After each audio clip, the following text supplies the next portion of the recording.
안녕하세요 여러분. 맥스킴입니다. 오늘은 난임 전문의사 조정현의 조언, 임신 원한다면 커피는 하루 2잔, 좋아요에 대해 알아보고자 합니다. 우리 같이 커피를 마셔보자 하면 어떨까요? 라는 문장은 언제 들어도 마음이 따뜻해지는 말입니다. 이런 제안을 하는 사람이 이성이라면 새로운 감정에 싹이 돋아나고 첫 번째 만남의 발걸음을 의미할 것입니다. 이 단순한 제안 속에는 두 사람이 서로를 더 잘 알아가고 감정을 나누며 더 깊은 관계로 나아갈 수 있는 가능성이 담겨 있습니다. 한편 동성 친구로부터 들었다면 이것은 일상의 건조함을 잠시 벗어나 서로에게 따뜻한 정을 나누는 시간이 될 것입니다. 이런 순간에는 서로의 이야기를 나누며 공감하고 위로를 얻을 수 있습니다. 또한 이런 시간을 통해 친구와의 관계를 더욱 깊게 만들 수 있는 기회가 됩니다. 커피 한잔 할래요? 라는 말은 우리 일상 속에서 자주 들을 수 있는 말이지만 이 말 속에는 매우 깊은 의미가 담겨 있습니다. 이 말을 통해 우리는 새로운 사람과의 만남을 기대하거나 친구와의 관계를 더욱 깊게 만들 수 있는 기회를 얻게 됩니다. 이런 의미에서 커피 한잔 할래요?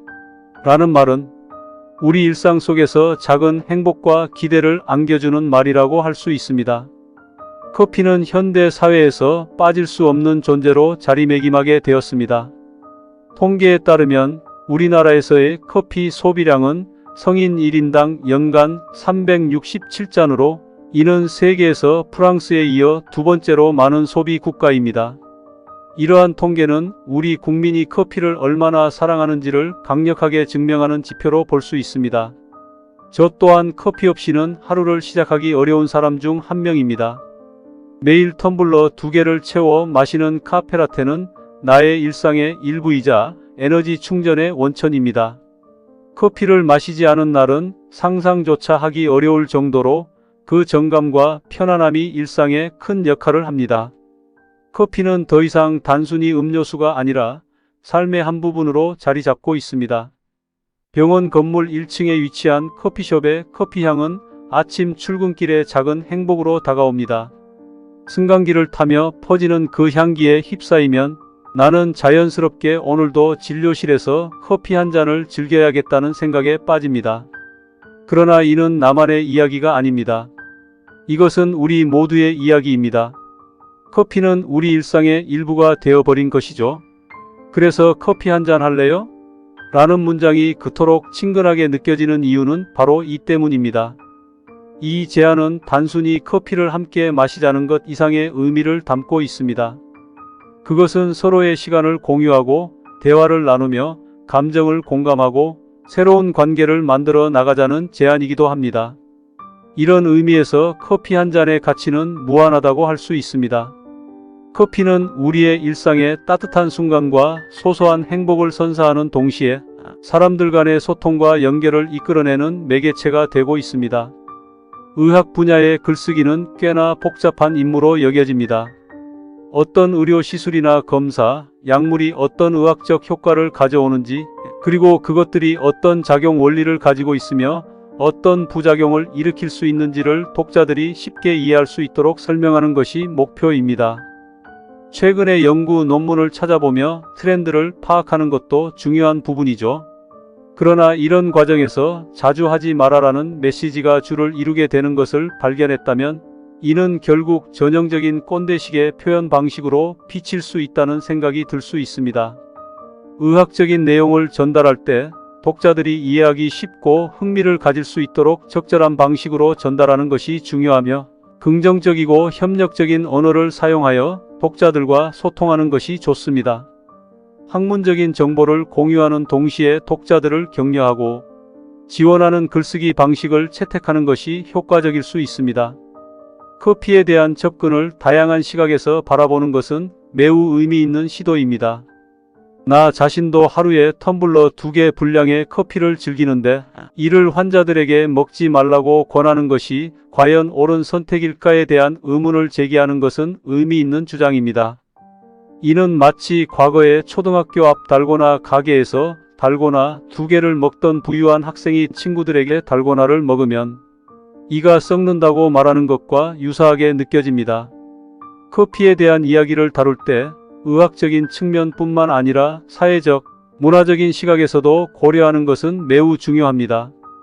커피는 단순히 음료가 아니라 우리 일상의 일부이며 사람들과의 소통의 수단이기도 합니다. 이런 맥락에서 커피에 대한 권고나 지시는 단순히 의학적인 효과나 부작용만을 고려한 것이 아니라 사람들의 일상과 문화, 그리고 그 안에서의 커피의 역할을 이해하고 고려해야 함을 강조하는 것이 좋습니다. 의학적인 정보를 전달할 때는 항상 환자들의 일상과 문화를 존중하며 소통해야 합니다. 커피는 현대인의 일상에서 떼어낼 수 없는 중요한 존재로 자리매김했습니다.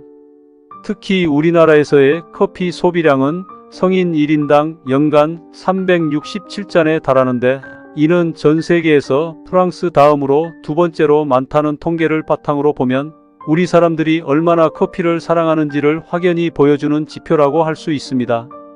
나 자신도 이에 예외는 아닙니다. 매일 텀블러 2개를 채우는 카페라테 없이는 하루를 시작하는 것이 어렵다고 느껴집니다. 커피를 마시지 않는 날은 상상하기조차 어려운 일이죠. 아침 출근하며 병원 1층에 자리한 커피숍에서 향기롭게 퍼져나오는 커피향은 작은 행복입니다. 승강기 안에 가득 찬 그 향기를 맡으면서 오늘도 진료실에서 커피를 즐겨야지라는 생각이 머릿속을 스칩니다. 이렇게 커피는 나뿐만 아니라 우리 모두의 일상에 깊숙이 녹아있는 존재가 되었습니다. 그래서일까 커피 한잔 할래요? 라는 말이 너무나도 친근하게 들립니다. 이 말은 단순히 커피를 같이 마시자는 제안을 넘어서 서로의 시간을 함께하고 대화를 나누며 감정을 공유하고 새롭고 따뜻한 인간관계를 만들어 가자는 제안이기도 합니다. 그래서 커피 한 잔의 가치는 그 어떤 것보다도 소중하고 그 가치는 무한하다고 할 수 있습니다. 커피는 우리의 일상을 더 풍요롭게 만들어주며 소소한 행복의 원천이 되어주는 것 같습니다. 이 글의 주요 내용은 하루에 300mg 이하의 카페인을 섭취하는 것이 안전하다는 것입니다. 그러나 이 양을 넘어서면 혈류량이 감소할 수 있습니다. 특히 하루에 4잔 이상의 커피를 마시고 동시에 흡연, 콜라, 알코올을 섭취하는 여성은 부정적인 영향이 더욱 두드러질 수 있습니다. 카페인의 과다 섭취는 여성 호르몬인 에스트로겐의 흐름을 방해하며 이로 인해 배란 문제가 발생할 수 있습니다. 이는 임신 어려움과 함께 유산율 상승 및 태아의 발육 지연과 같은 위험을 초래할 수 있습니다. 임신을 계획 중이라면 지금이라도 하루 카페인 섭취량을 2잔으로 제한하는 것이 바람직합니다. 더 안전한 수준을 유지하려면 하루 카페인 섭취량을 200mg 이하로 조절하는 것이 좋습니다. 이는 건강한 임신뿐만 아니라 전반적인 건강에도 긍정적인 영향을 미칠 것입니다. 난임 전문의들은 수정란 이식 후 가장 주의 깊게 살펴보는 부분 중 하나는 자궁내막으로 향하는 혈류량입니다. 혈액 부족 시 빈혈 우려가 있을 경우 철분 복용을 권하며 심각한 빈혈의 경우에는 수혈도 고려합니다. 또한 혈관을 확장시키기 위해 비아그라를 포함한 조치를 취하며 혈전이 생기지 않도록 혈관 내 혈액 응고를 막기 위해 낮은 용량의 아스피린이나 헤파린을 사용합니다. 난임 전문의들은 임신을 성공시키기 위해 혈액과의 조화를 이루기 위한 노력을 기울이고 있습니다. 이러한 노력은 의사의 힘찬 지원에 의해 이루어지며 이는 카페인과는 정반대의 방향으로 나아가고 있다고 볼 수 있습니다. 필자는 난임 여성에게까지 커피를 완전히 중단하라고 권하는 것은 아니지만 아쉬운 마음을 떨치고 커피 소비를 절제하는 것이 바람직하다고 생각합니다. 동서양을 막론하고 인류가 커피를 즐기는 이유는 다양하며 15세기 오스만 제국의 수도 콘스탄티노플에서 시작된 커피 문화는 500년 이상의 역사를 자랑합니다. 커피에 대한 즐거움은 개인의 신체 크기와 카페인 내성 정도에 따라 다르지만 커피 속의 카페인은 뇌에서 도파민 쾌감 호르몬 생성을 자극하여 기분을 개선하는 데 도움이 됩니다. 순간적으로 에너지가 충전되고 피로가 해소되어 활력을 돋우는 효과가 있습니다. 간단히 말해 커피는 중추신경계와 신진대사를 자극하여 피로를 감소시키고 정신을 깨우치는 효과가 있습니다. 또한 커피는 항산화 및 항염 효과가 있으며 두통을 완화하는 데 도움이 됩니다. 이는 두통약에 소량의 카페인이 포함되어 있는 이유 중 하나입니다. 전 세계적으로 커피는 사람들에게 다양한 신체적 및 정신적 이점을 제공하여 인기를 얻고 있습니다. 인류가 동서양을 막론하고 커피를 즐기는 이유는 매우 다양하며 이 음료의 역사는 15세기 오스만 제국의 수도 콘스탄티노플에서 시작돼 500년 이상의 긴 역사를 자랑합니다. 커피에 대한 즐거움은 각 개인의 신체 크기와 카페인 내성 정도에 따라 차이가 있지만 커피 속의 카페인은 뇌에서 도파민 쾌감 호르몬 생성을 자극하여 기분을 개선하는 데 도움이 됩니다. 순간적으로 에너지가 충전되고 피로가 해소되어 활력을 돋우는 효과가 있습니다. 다시 말해 커피는 중추신경계와 신진대사를 자극하여 피로를 감소시키고 정신을 깨우치는 효과를 얻을 수 있습니다. 뿐만 아니라 커피는 항산화 및 항염 효과가 있어 두통을 완화하는 데 도움을 줄 수 있습니다. 이는 두통약에 소량의 카페인이 포함되어 있는 이유 중 하나입니다.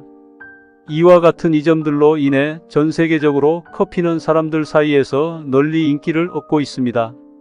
음악가 요한 제바스티안 바흐 또한 커피를 열렬히 찬양한 인물 중 하나였습니다.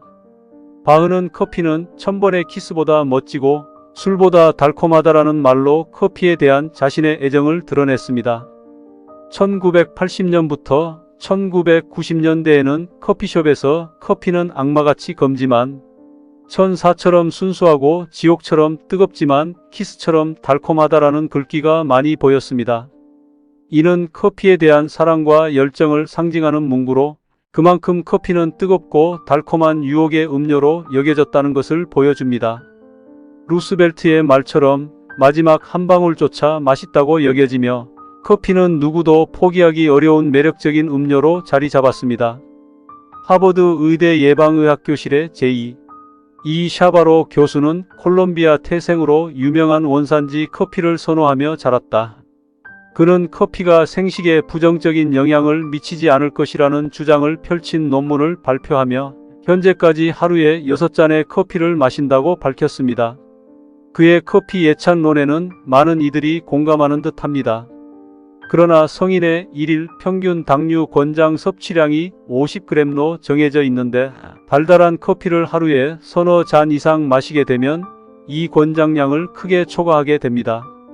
달달한 커피뿐만 아니라 단 음료를 과도하게 섭취하면 비만, 대사질환, 고혈압 등의 성인병에 노출될 뿐 아니라 임신이 어려운 상태로 몸이 변할 수 있다는 점에 주의가 필요합니다. 하버드대 의대에서 1만 8천 명의 간호사와 연구원이 30년 동안의 조사 결과를 바탕으로 제시된 불임 극복 식이요법에 따르면 배란 장애가 있는 여성은 단 음식을 피하는 것이 좋다고 강조하고 있습니다. 특히 임신에 어려움을 겪는 경우 아이스크림, 케이크, 휘핑크림과 같은 단 음식을 당분간 피하는 것이 권장됩니다. 또한 혈당을 급격하게 올리는 정제된 탄수화물 과자, 인스턴트 식품, 빵, 아이스크림, 음료수를 특히 피해야 합니다. 이 연구에서는 많은 양의 단 음식을 섭취하면 체내 인슐린 수치가 증가하여 급격한 에스트로겐 수치 상승으로 이어질 수 있으며 이러한 성호르몬의 불균형은 자연 임신을 방해하고 배란 장애로 이어질 수 있다고 설명하고 있습니다. 특히 다낭성 난소증후군 여성은 더욱더 커피를 달게 마시지 않는 것이 좋다는 조언이 포함되어 있습니다. 이러한 식이요법을 통해 임신에 도움을 줄 수 있으며 건강한 배란을 유지하는 데 도움이 될 수 있습니다. 지금까지 커피에 대한 다양한 이야기를 함께 살펴본 시간이었습니다. 커피는 우리의 일상에서 특별한 순간을 만들어주며 소중한 소통의 기회를 제공합니다. 음료 한 잔으로 여러 가지 감정을 공유하고 서로를 더 잘 알아가며 풍요로운 인간관계를 형성할 수 있는 커피의 매력은 정말 무한하다고 느껴집니다. 마지막으로 여러분도 커피와 함께하는 소중한 순간들을 경험하시길 바라며 따뜻하고 행복한 하루가 되길 기대합니다. 감사합니다. 여러분 영상을 잘 보셨나요? 저는 이 영상의 제작자 맥스킴입니다. 팩트에 기반한 유익한 정보만을 선별하여 전달하는 것을 항상 목표로 하고 있습니다. 여러분의 구독은 저에게 큰 동력이 됩니다. 다음 영상 제작에 더욱 힘을 실어주실 수 있습니다. 아직까지 구독 버튼이 빨간색이라면 구독하지 않으셨을 가능성이 있습니다. 엄지 모양의 좋아요와 구독 버튼을 꼭 눌러주시면 저에게 큰 도움이 될 것입니다. 감사합니다.